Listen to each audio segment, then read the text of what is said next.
Abra comigo em Salmos 46, verso 1, por favor, Adenilson. Hoje à noite eu quero falar um pouquinho sobre barcos, naufrágios e o Emanuel.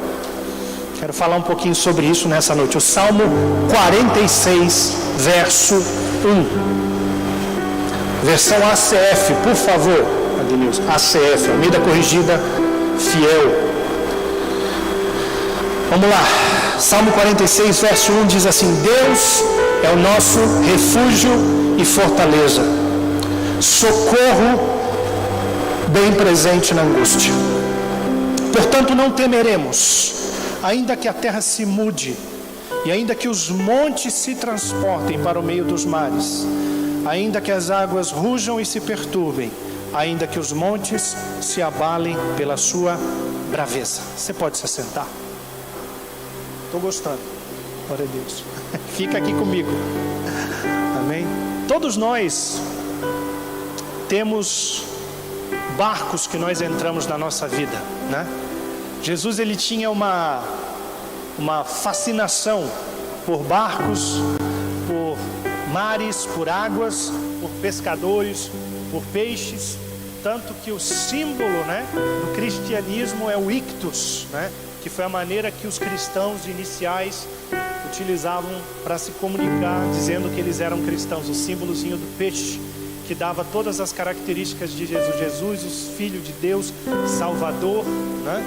Então as características eram dadas por esse símbolozinho peixe, ictus em grego. E o peixe, os barcos, os pescadores, tem muito a ver com o que Jesus enxergava na época, né? Se Jesus vivesse, se ele nascesse nos dias de hoje, no Pará, eu garanto que o açaí estaria na lista de alimentos que ele citaria. Talvez ele diria: eu sou o açaí da vida. Só os paraenses iriam para o céu, né? Porque não é acessível em todo canto, né? Mas ele observava tudo que tinha ao redor do povo e utilizava aquilo que estava disponível, né, para mandar a sua mensagem, para indicar a sua mensagem. E uma dessas coisas que ele utiliza muito é o barco, né? O barco, todos nós sabemos que é uma construção, é um meio de transporte construído por seres humanos, né? E que tem diversas utilidades, para você poder atravessar um lugar cheio de água e chegar em outro ponto. Essa é a função do barco. Para você poder passar em cima das águas, você tem que estar num barco ou você nadar. Em alguns lugares cheios de jacaré, por exemplo, não é uma boa ideia, né? Você precisa de um barco. O barco, ele tem essa utilidade. Jesus tinha essa fascinação por barcos. Então nós vemos ele em diversas situações chamando os seus discípulos, entrando no barco. Os discípulos que ele chamou trabalhavam com barco, entendiam de barco, né? Tanto que ele vai chamar Pedro, vai chamar Tiago, vai chamar João, os filhos de Zebedeu, os filhos de Alfeu. Ele vai chamar todos esses discípulos e eles eram, na época, a profissão, uma das profissões mais comuns da região era a navegação lacustre, porque eles moravam em Israel, perto de uma região onde tinha um lago muito grande, que a gente chama de Mar da Galileia, que na verdade não é um mar, é um lago, né? 13 quilômetros por 21, algo não muito grande, tamanhozinho de uma cidadezinha, mas era um lago grande, o lago de Tiberíades, né? Ou o lago de Genezaré, ou o Mar da Galileia, que você conhece. Qualquer um desses nomes pode ser chamado. Então Jesus, você vai ver que ao longo da história de Jesus, todo o tempo que Jesus viveu em Israel, o ministério dele foi perto do Mar da Galileia. Sempre ele estava perto das águas. E nada, eu não sei se você já percebeu isso, eu garanto que você já deve ter pensado isso muitas vezes, mas nada na Bíblia está por acaso. Nada. Nenhum detalhe, nenhum motivo, né? Jesus estava ali por acaso, Jesus fazia alguma coisa por acaso. Tudo que ele fazia tinha uma motivação, tudo. Então a gente não pode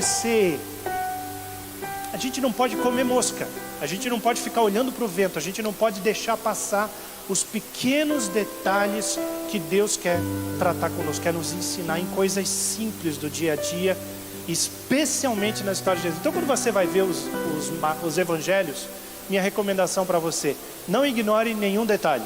O tipo de madeira, a caixa, por que estava ali, quem estava ali, qual era a hora do dia. Vá fazendo perguntas. Olha, você vai ver que o Espírito Santo, Ele vai mostrar para você que você achava que tinha um copo d'água ali, e na verdade tem uma fonte que vai te alimentar por semanas, por meses, por anos. E aqui está alguém que tem 22 anos de fé, vai dizer para você que depois de 22 anos, tem textos que eu li lá no começo da fé, que ainda estão me ensinando coisas. E quando eu tiver um velhinho, já com a mãozinha tremendo, já não conseguindo mais nem segurar a Bíblia, ela vai estar me impressionando ainda, porque ela é uma fonte inesgotável de verdade.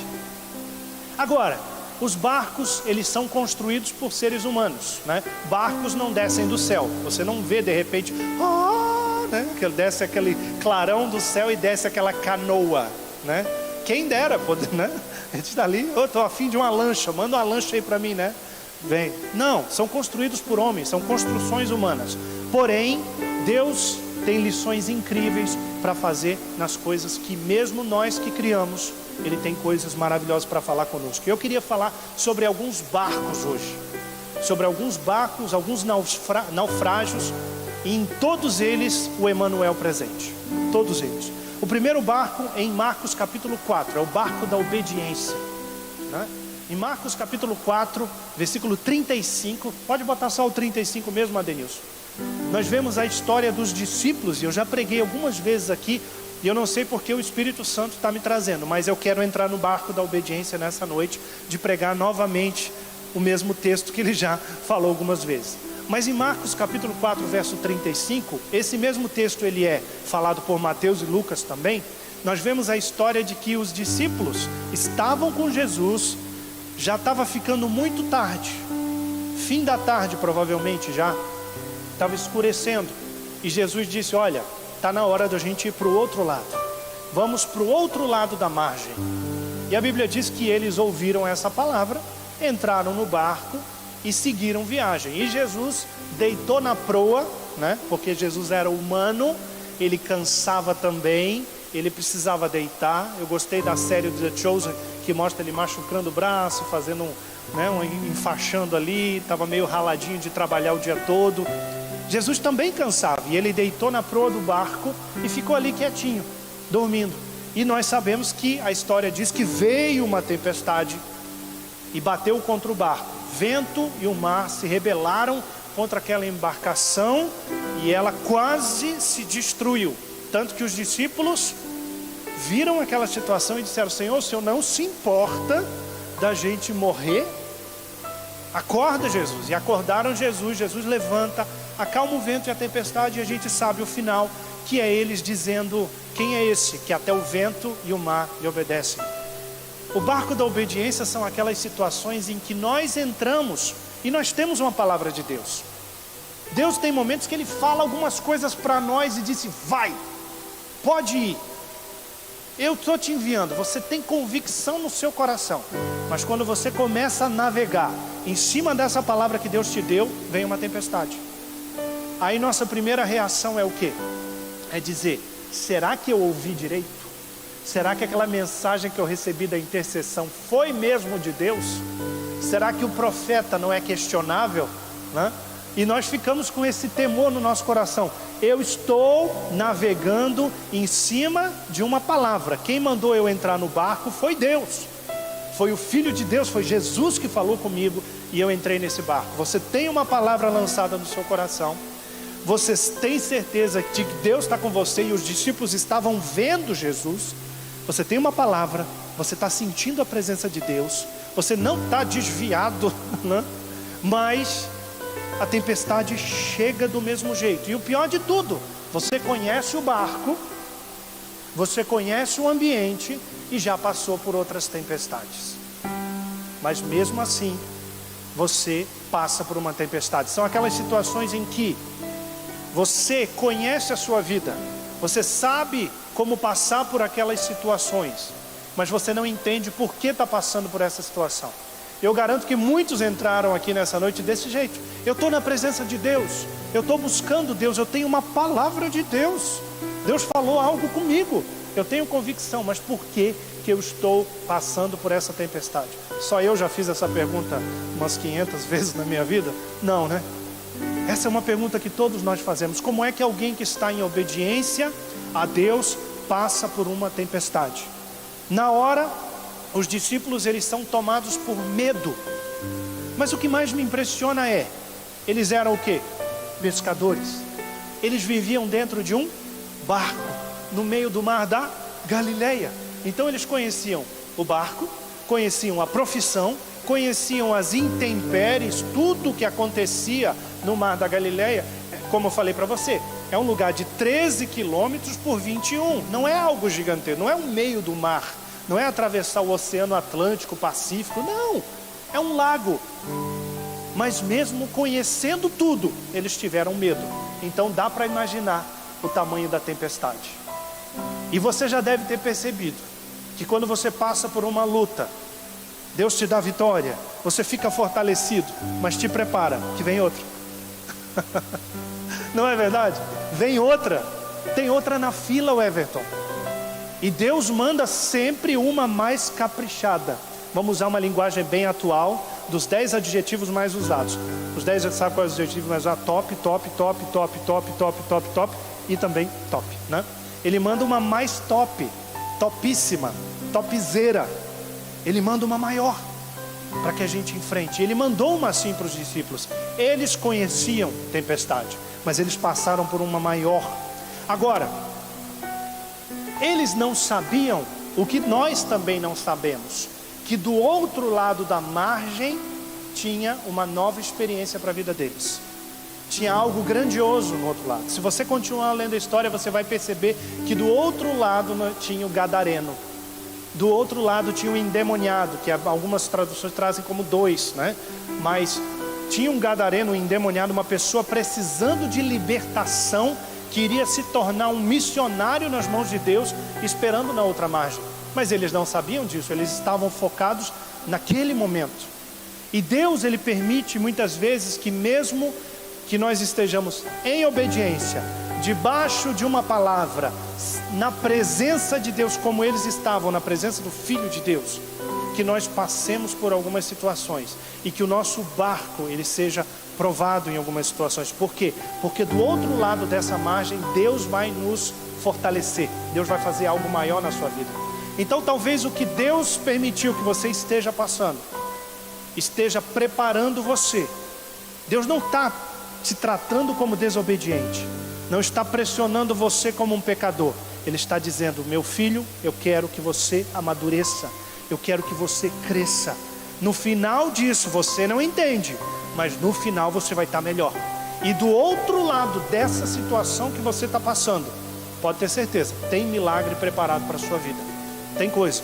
Agora, Jesus ele aparece nessa história exatamente como o texto que nós lemos no Salmo 46, que Deus é o nosso refúgio e fortaleza, socorro, bem presente na hora da angústia. Ele aparece como socorro, naquele momento, naquele barco, o barco da obediência, tinha palavra, tinha obediência, Deus estava presente e Ele era o socorro. Então quando nós estamos nesse barco, Deus é sempre o nosso socorro. Deus ele vai estar sempre perto da gente. Não é legal passar por aflição, mas um barco como esse, onde você sabe que Jesus está com você, são as situações que você sabe que Deus está com você. Você está levando lepo, paulada e apanhando e lutando e cansado, mas você sabe que Deus está contigo. Agora existe um segundo barco, que Deus ele gosta sempre de dar um upgrade na nossa fé. Ele gosta de atualizar o nosso sistema. Ele gosta de lançar a nossa fé no 2.0, no 3.0, que é o barco da fé. Em Mateus capítulo 14, verso 22, nós vemos, digamos, a repetição da situação. Mateus capítulo 14, verso 22.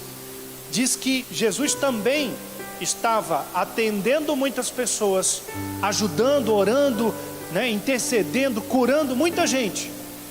Mas ele chega no final, os discípulos dizem: e aí, mestre, vamos entrar na embarcação? Daí ele diz: não. A Bíblia diz que ele insistentemente, ele ordenou em algumas traduções, ele insistiu que os seus discípulos fossem na frente, até o outro lado, fossem na frente, que ele ia se retirar para orar. E ele subiu num monte e foi falar com Deus, e ele mandou os seus discípulos na frente. A Bíblia diz que o barco já estava um pouco distante, veio uma nova tempestade, né? Deus gosta de permitir tempestade sobre a nossa vida. Ele envia outra tempestade, e essa tempestade assusta também os discípulos que já estavam, como eu falei, acostumados com barco, acostumados com o mar e acostumados com tempestades. Mas eles se assustam, e Jesus vem caminhando sobre as águas. E quando eles veem Jesus, a Bíblia diz que eles gritaram de medo, dizendo: é uma aparição, é um fantasma, né? Se fosse no interior, é uma visagem, não é? Né? Eu me arrupiei todo, né? Eles se arrupiaram, como se diz no interior, e eles ficaram horrorizados com aquela situação. E Jesus disse: ei, tenham coragem, se acalme, sou eu. E Jesus faz o quê? Acalma a tempestade, não é? Ele acalma a tempestade. Mas antes disso, ele faz algo melhor. Pedro disse: se é o Senhor, então deixa eu ir até o Senhor. E nós vemos a oportunidade que Deus dá a Pedro de sair do barco, pisar sobre as águas e caminhar até Jesus. Mas vendo toda aquela situação, Pedro se assusta e afunda, e Jesus vai lá e socorre ele novamente. Existem momentos em que Deus vai nos permitir entrar num barco como esse. Vai parecer que Deus está ocupado com outras coisas. Ele apenas diz: vai, faz do teu jeito, resolve. E a gente sente como se Deus estivesse dando corda para a gente, deixando a gente fazer as coisas do mesmo jeito. A gente tem uma palavra de Deus, a gente sente no nosso coração paz de que Deus está falando conosco. Você sabe, não, isso que eu estou fazendo, eu tenho convicção no meu coração que é de Deus. Mas você se sente de certa maneira desamparado.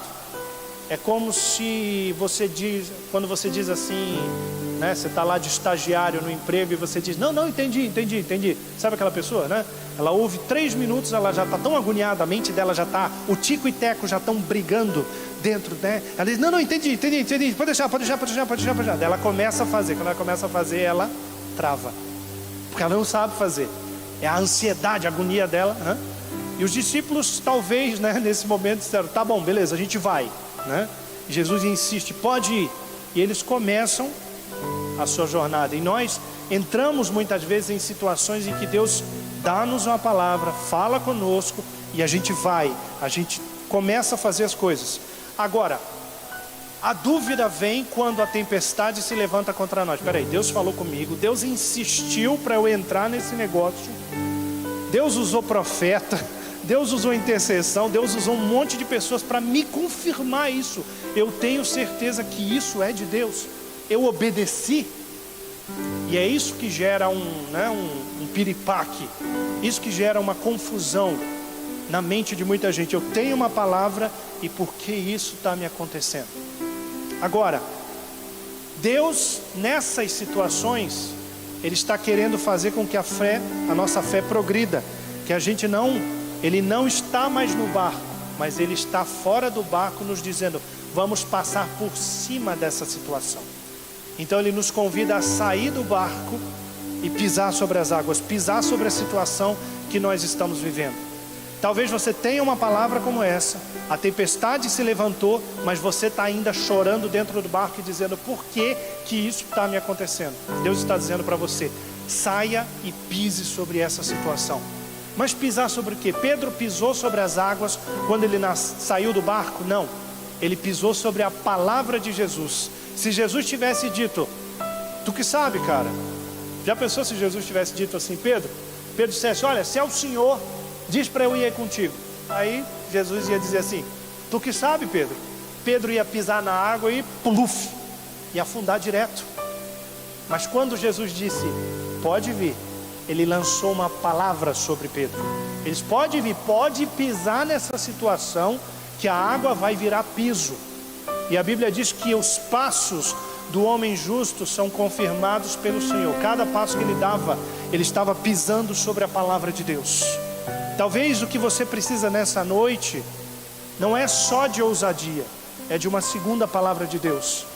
Deus está te dizendo ao seu coração, talvez nessa noite: pise sobre essa situação, caminhe sobre essa situação, mas não perca o foco de Jesus.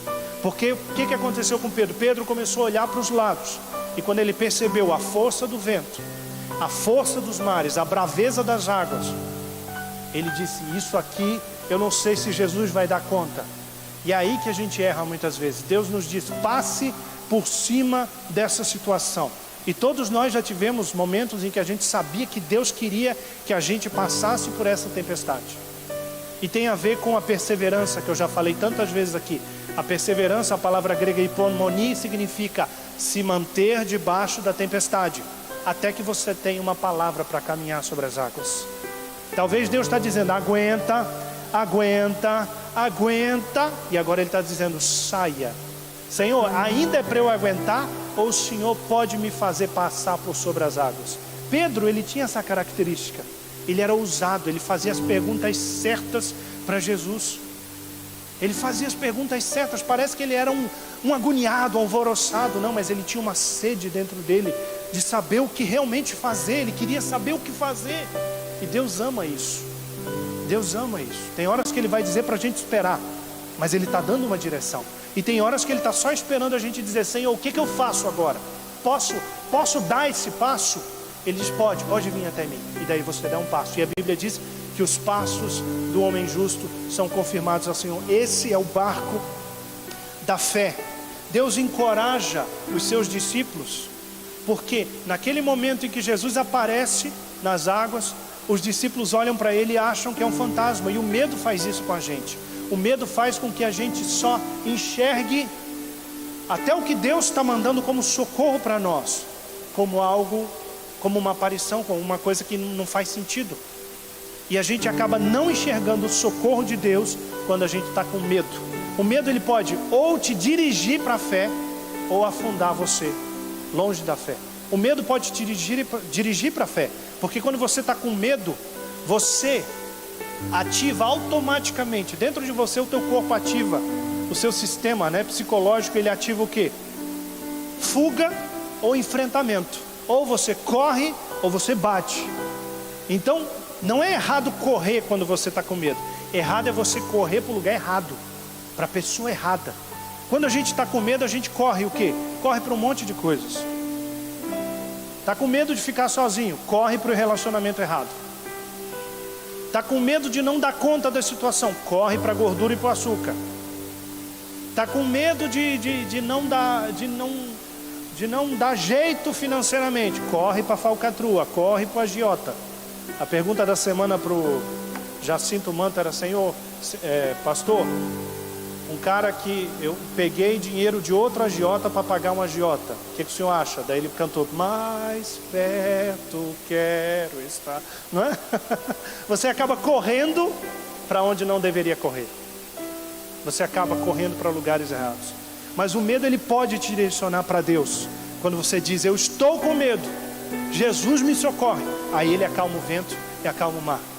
Os discípulos com medo, o medo fez eles não enxergarem Jesus, mas Jesus lançou outra palavra, calma, coragem, sou eu. E essa palavra coragem que ele usa, ele usou em algumas situações. Quando ele levantou o paralítico, ele disse, coragem, vamos lá, levanta. Ele falou para a mulher do fluxo de sangue, coragem, mulher, te levanta, tua fé te salvou. Ele falou para o cego Bartimeu, coragem, e ele largou a capa e mudou de vida. Ele falou, coragem, tenham bom ânimo, porque eu venci o mundo. E quando Paulo estava dentro do barco, que estava a ponto de naufragar, em Atos capítulo 23, ele disse a mesma palavra que Jesus disse aqui. Ele disse, coragem. Talvez o que você está precisando nessa noite é o que Deus está te dizendo, coragem, sou eu. Ei, quem está mexendo nessa situação, quem está permitindo essa tempestade, sou eu. Jesus está falando nessa noite, sou eu, coragem. Agora o que resta você fazer? Senhor, posso ir até o teu encontro? Posso descer desse barco? Tem barcos que a gente não precisa ficar. Tem barcos que a gente tem que descer e ir de encontro a Jesus. Mas às vezes a gente fica no cantinho do barco chorando. Quando Jesus está no barco é mais fácil de confiar. Quando parece que Ele está longe, não é tão fácil assim. É hora de sair do barco, pisar sobre a palavra e ir de encontro a Ele. O terceiro barco é o barco da desobediência, que você já sabe qual é o barco, porque tem uma historinha desde a escola dominical das crianças que você aprende, que é a história de Jonas. Em Jonas capítulo 1 verso 2, pode colocar para mim, Adenilson, só como referência. Jonas recebe uma palavra de direção de Deus. Olha, Jonas, vai em direção à cidade de Nínive. Nínive é onde seria hoje o Iraque, né? Uma região de Mossul, a cidade de Mossul, Iraque, mais ou menos, no meio do Iraque. Do litoral até Nínive dava uns 3.700 e poucos quilômetros, bem longe. Jonas, ele disse, eu preciso ir para o mais longe possível dessa cidade. Ele já estava longe, mas ele queria ir mais longe para fugir da presença de Deus. Deus deu uma palavra para ele, e ele sabia dos perigos que ele iria enfrentar, né? A fama da cidade de Nínive, segundo os historiadores, era de que eles pegavam os profetas, arrancavam, escalpelavam os profetas, pegavam, esquartejavam e colocavam estacas na entrada da cidade só para avisar: você quer vir mesmo para cá? Né? Era uma maneira de anunciar que eles não eram bem-vindos. Então Jonas, com certeza, ouviu histórias como essa, né? E o nome Jonas é interessante que no hebraico é Yoná, que significa pombo. E ele, como um pombo, saiu fugindo, né? Pombo é um bicho que se assusta fácil, né? Se chega perto, né? Ele já sai fora. Ele se assusta fácil. E Jonas, Deus deu uma palavra para ele, o que? Nínive. Não vou. Comprou a passagem para o lugar mais longe da época, digamos assim, Tarsis. Tarsis pode ser qualquer referência, pode ser no Líbano, né? Pode ser a cidade de Tarso, na Turquia, onde o apóstolo Paulo veio, ou pode Tarcessos, que fica na Espanha. Mas de qualquer maneira, o que ele queria era ir o mais longe possível. É como se você pegasse hoje o avião e fosse para o Uruguai, desce o Brasil todinho e vai até o Uruguai, para você ficar o mais longe possível da missão que Deus tem para você. E são barcos que às vezes Deus não nos colocou. Jonas entrou nesse barco, que era o barco da fuga, o barco da desobediência.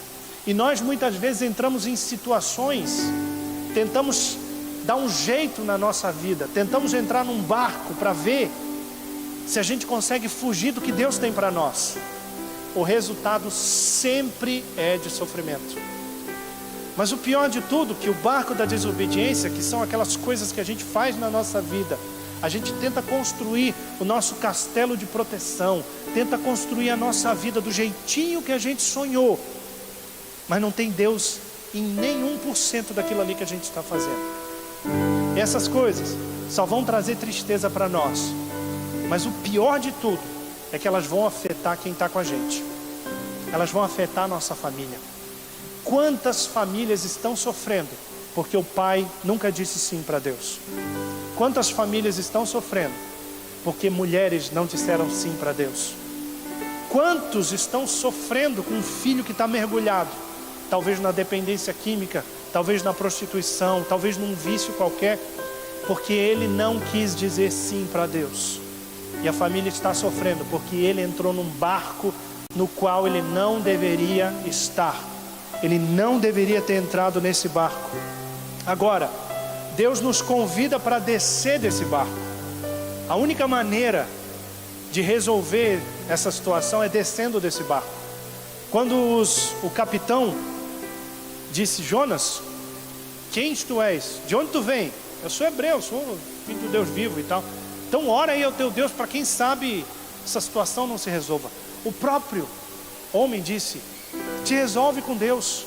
E tem gente que está numa situação tão complicada, entrou num barco, criou um próprio barco, entrou numa situação que até os de fora, até quem não é cristão, consegue perceber que tem alguma coisa errada ali.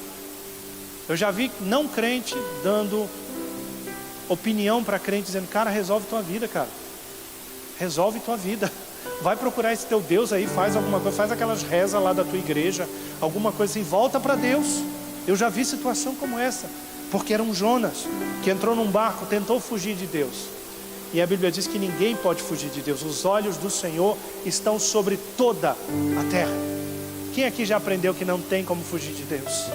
Não tem como fugir de Deus. Agora, quando você entra no barco da desobediência, você é obrigado a ser lançado dali, porque enquanto você está ali, você está causando problema.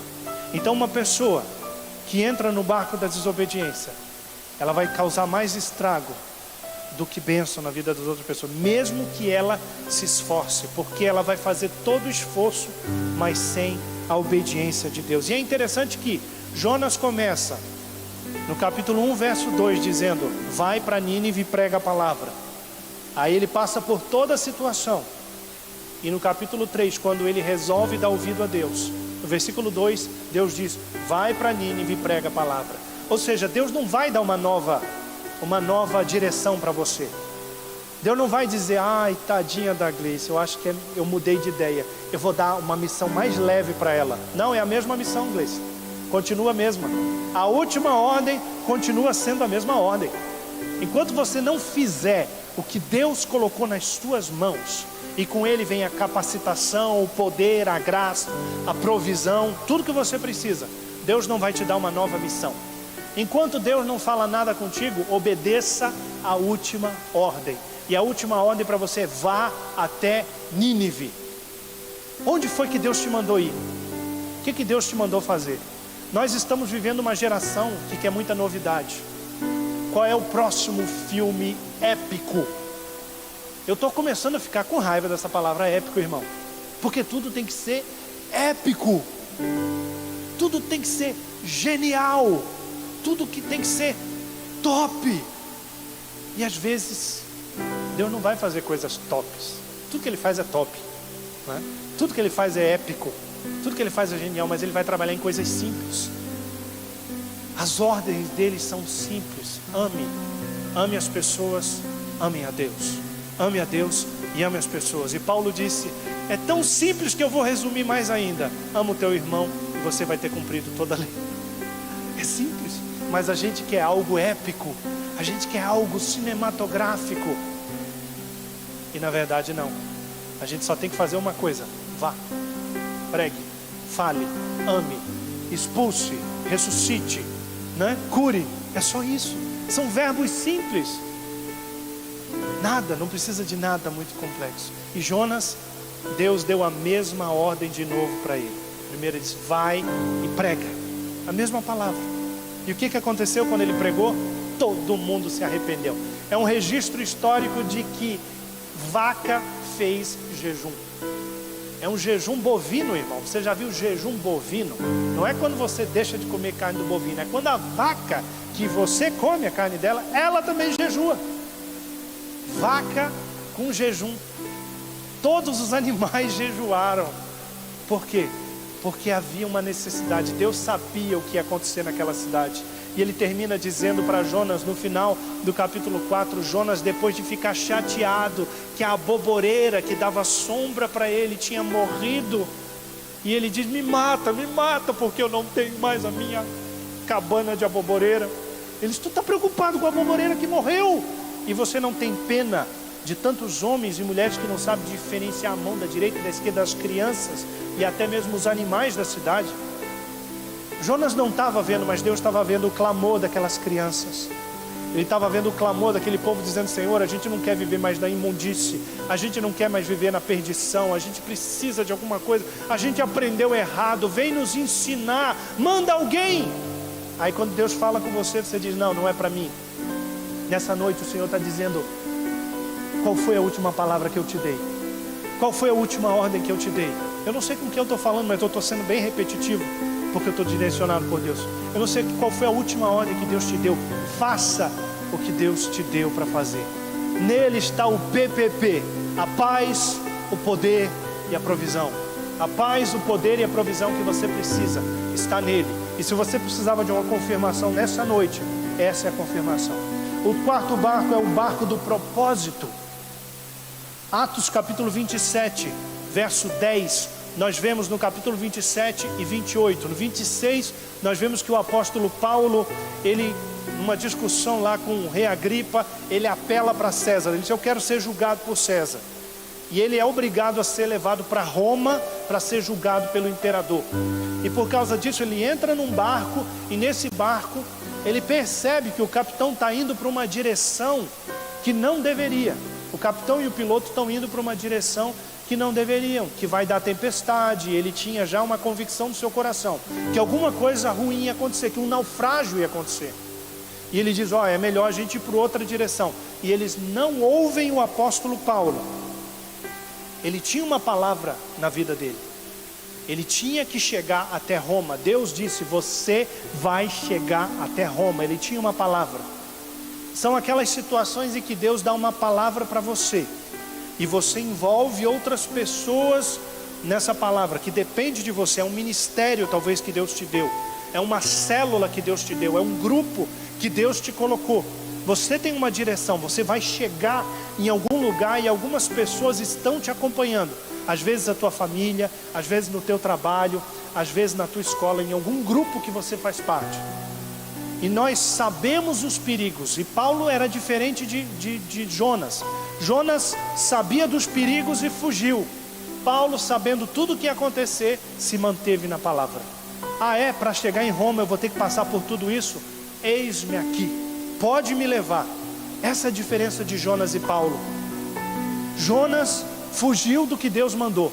Paulo disse: sim, eu vou. Se é para pregar o evangelho, eu vou sofrer com naufrágio, com ataque. Se é para cair em buraco, se é para estar em abismo, se é para passar por terremoto, por incêndio, por apedrejamento, pelo que é que seja, eu vou dizer sim. E o apóstolo Paulo disse sim. E ele entrou nesse barco. Só que, mesmo ele dando o alerta, os que estavam com ele preferiram ouvir muito mais ao capitão e ao piloto. E o barco acabou indo para uma região aonde eles estavam perto do naufrágio. Quando eles já estavam bem acabados, já pensando que eles iriam morrer, a Bíblia diz que o apóstolo Paulo, ele deu uma palavra para eles. Ele disse assim: fiquem tranquilos, vocês não vão morrer. Ontem à noite, o Deus a quem eu sirvo, um anjo do Senhor me desceu, da quem eu sou servo, e ele disse que ninguém do barco vai se perder, a menos a embarcação. Tem alguns barcos que a gente entra, que por causa da teimosia dos que nos cercam, por causa das nossas associações, tudo desaba ao nosso redor, mas a gente permanece intacto. E muitos acabam sendo salvos pelo propósito na nossa vida. Tem algumas situações em que Deus vai te colocar em lugares cheio de gente teimosa, cheio de gente arrogante, cheio de gente que acha que sabe fazer as coisas do seu jeito. E você vai começar a ver muita coisa desabar ao teu redor. E você vai lá, dá uma palavra e essa pessoa continua teimosa até o fim. Vem rã, vem grilo, né? Vem gafanhoto, vem piolho, vem bola de fogo do céu, vem escuridão, vem tudo, vem 10 pragas.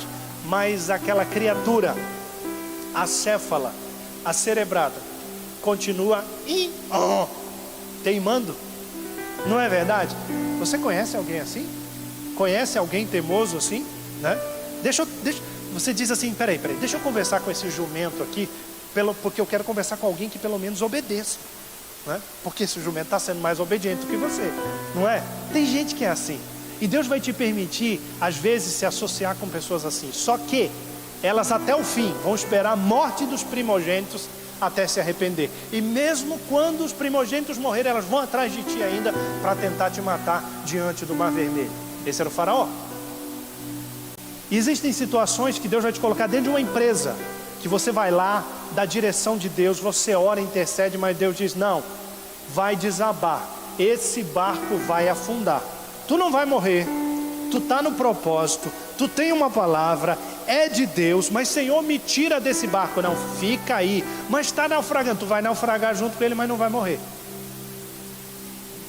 São aquelas situações que você não entende, porque Deus continua dizendo: espera, fica aí, não sai, que eu que te coloquei aí. São situações como essa, que Deus vai te colocar no meio da tribulação e dizer: fica aí.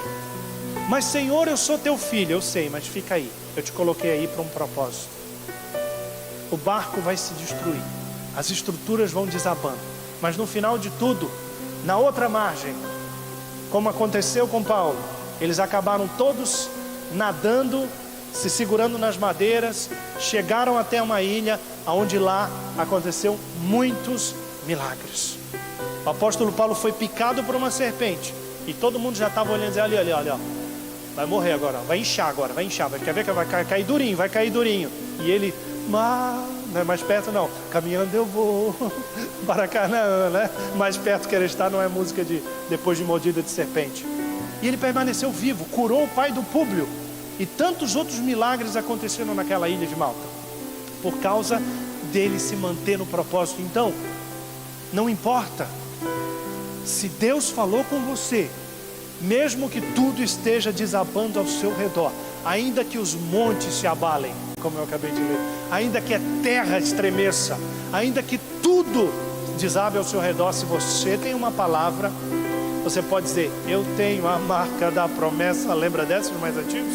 Eu tenho a marca da promessa, realmente Deus falou algo comigo, nada pode ir contra o propósito da vida. Paulo chega em Roma conforme prometido, conforme agendado, prega por 2 anos livremente. O apóstolo Paulo, o livro de Atos dos Apóstolos, capítulo 28, termina dizendo que o apóstolo Paulo ficou em Roma e pregou livremente por 2 anos. Aí qual é a próxima carta depois de Atos dos Apóstolos?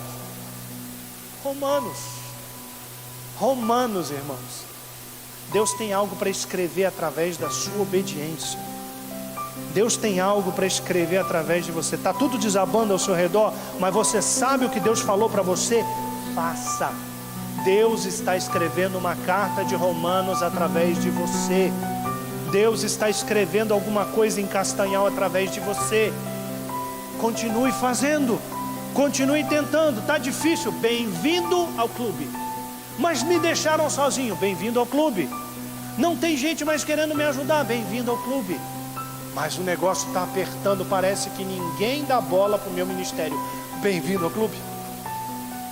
Não é para aparecer mesmo. Eu não preciso ser reconhecido por ninguém, né? Na prática não funciona bem assim. Na prática não funciona bem assim, né? A menos que o SBT, a Globo, né, a Record me filme, né? Quando você está nessa situação ali, tudo desabando, vem Jesus assim, ó, com a câmera do céu. Sorria. Sorria. Isso é ministério. Isso é ministério. Não é isso que tu disse: Senhor, te servirei. Já botou roupa bonita para mim, já se adornou, não é?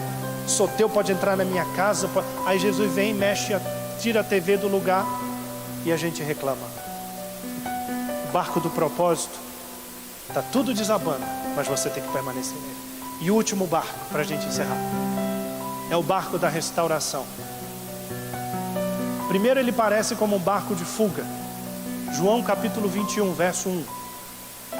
Depois de Jesus ter morrido, e mesmo depois da notícia da sua ressurreição, a Bíblia diz que Pedro olhou para os amigos, né, e disse assim: pode passar o 2 aí, Adenilson, por favor. Estavam juntos, né, Simão Pedro, Tomé, né, Natanael, que você vê lá na história em Lucas capítulo 1, os filhos de Zebedeu e os 2 discípulos. Pode passar o 3. E Pedro olha para eles e disse assim: ó, eu vou pescar, estou indo pescar.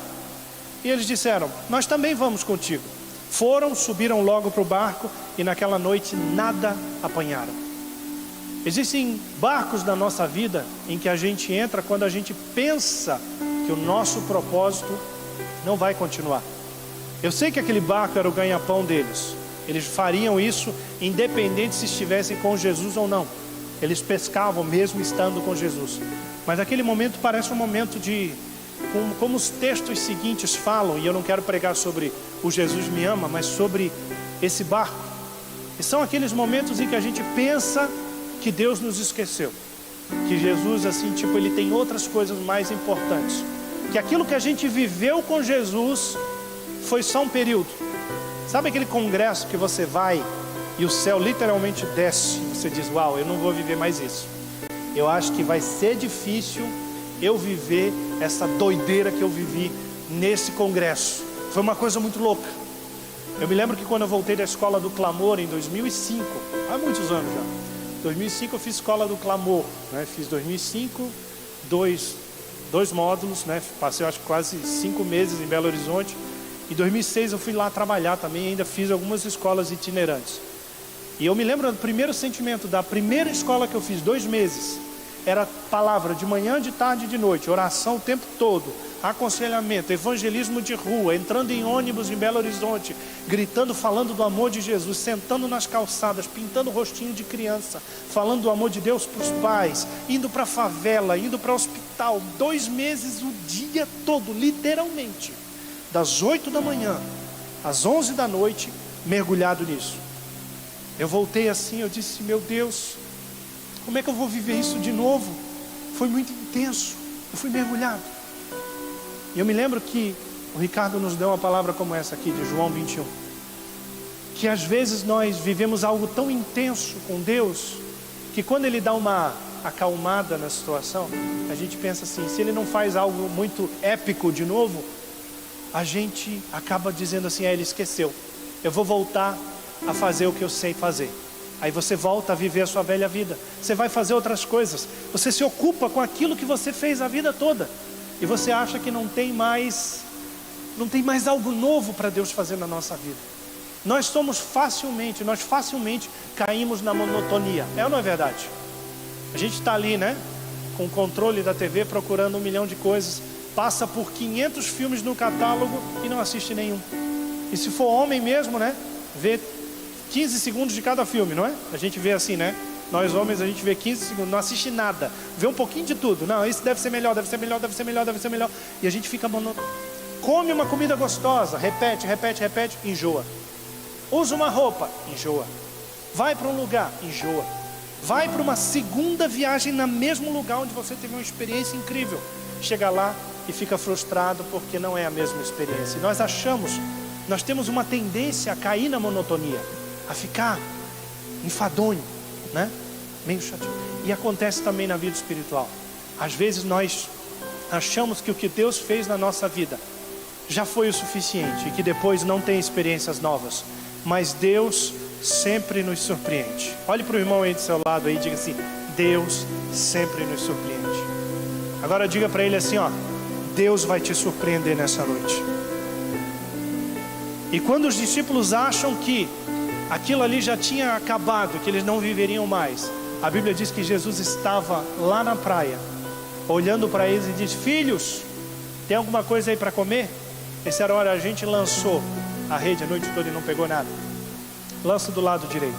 E a Bíblia diz que eles pegaram muitos peixes. E quando chegaram na praia, João já estava desconfiando, porque João deitava no coração de Jesus. Ele ouvia o coração de Jesus, deitava no peito de Jesus.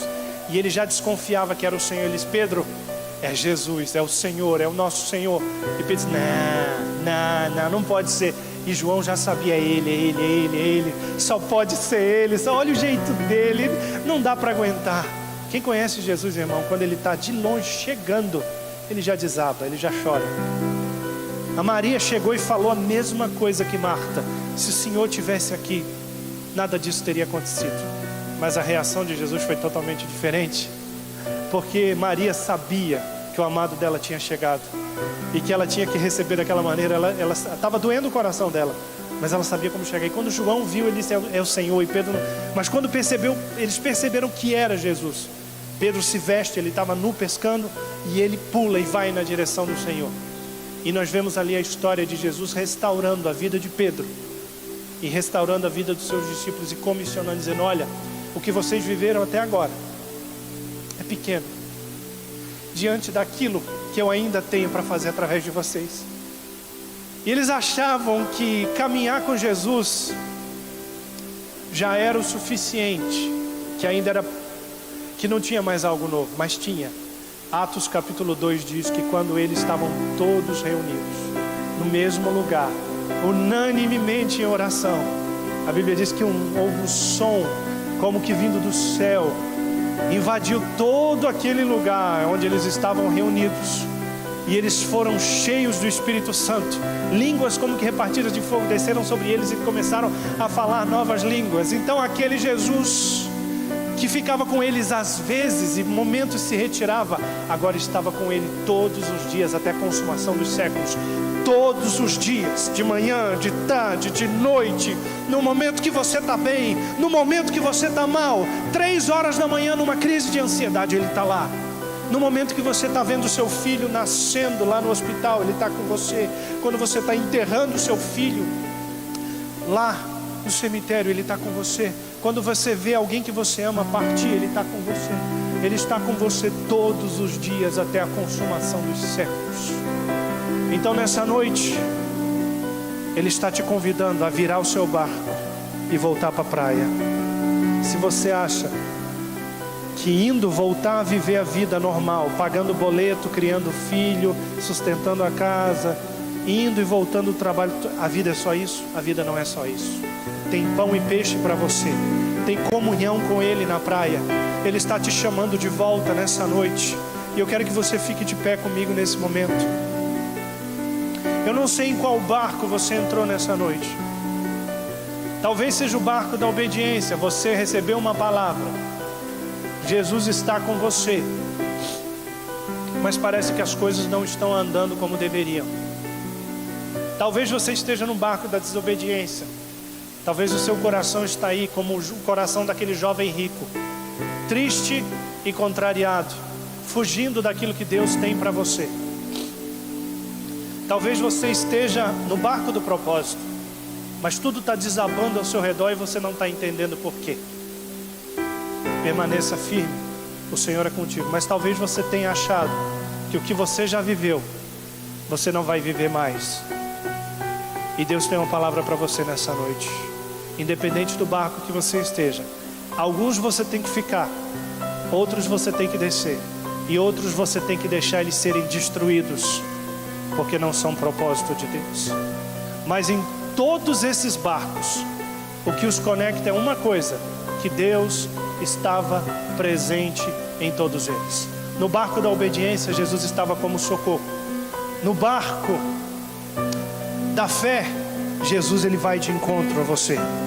No barco da desobediência, mesmo que você esteja afundando no fundo do mar, lá no fundo do mar, ele envia um socorro. Não importa que você duvide, ele vai enviar o que você menos espera, até mesmo um grande peixe para te engolir. Mas ele vai te botar de volta na rota, se você clamar a ele. E mesmo que tudo esteja desabando ao seu redor, o Senhor, Ele é o que garante a promessa. Você vai chegar até Roma. O propósito que eu fiz para a sua vida vai se cumprir. Agora, se você ainda está com medo, o Senhor está na praia te chamando nessa noite. Enquanto vai ser ministrada uma canção, eu queria que você pedisse ao Espírito Santo que sondasse o seu coração e você descobrisse em qual barco você está nessa noite. Se esse barco que você está precisa permanecer, precisa ser destruído, ou você precisa mudar de direção. Sonde seu coração com o Espírito Santo nessa noite e venha aqui à frente que eu quero orar por você. Essa é a sua noite.